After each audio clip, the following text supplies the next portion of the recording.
Dans la salle des réunions de la division provinciale de l'éducation Nord Kivu 2 en ville de Butembo, siège de la province éducationnelle, le PROVED a été en face des enseignants des écoles non conventionnées fonctionnant dans la vallée appelée vallée des écoles. Pendant les assises, les enseignants, aux côtés de leur chef d'établissement, ont énuméré les différentes causes de la timidité des activités scolaires. Il y a certains enseignants qui ont seulement attendu à la radio qu'il y a grève, ils sont partis en grève, ils ont respecté cela. C'est comme ça que nous avons discuté avec eux de ce qui concerne les instructions.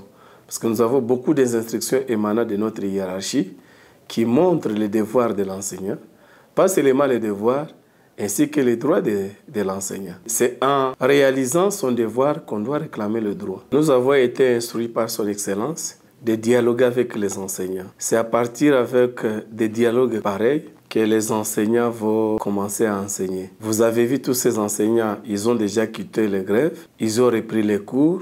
Néanmoins, il ne fallait pas les laisser comme ça. Et c'est pourquoi j'ai préféré dialoguer avec eux, les donner les informations que nous avons pour régler les problèmes des enseignants. Le PROVED Chalumo Tsambali Salomon a joint sa voix à celle de la première ministre Judith Suminwa Tuluka, appelant les enseignants au patriotisme. Je les ai demandé s'ils vont encadrer les élèves correctement. Ils m'ont dit qu'ils ont déjà commencé à les encadrer sans problème. Dans le premier temps, je félicite ces enseignants qui ont montré leur patriotisme, qui ont montré leur volonté d'encadrer les enfants. Aux parents d'amener les enfants à l'école parce que ces enseignants ont réclamé les enfants. C'est eux qui continuent à croire qu'il y a grève. Pourtant, les enseignants ne sont plus en grève. Le PROVED va rencontrer les enseignants des différentes conventions pour traiter la même question. Objectif, c'est de voir les quelques écoles qui ne fonctionnaient pas convenablement, d'emprunter celles qui n'ont jamais connu un quelconque mouvement de grève.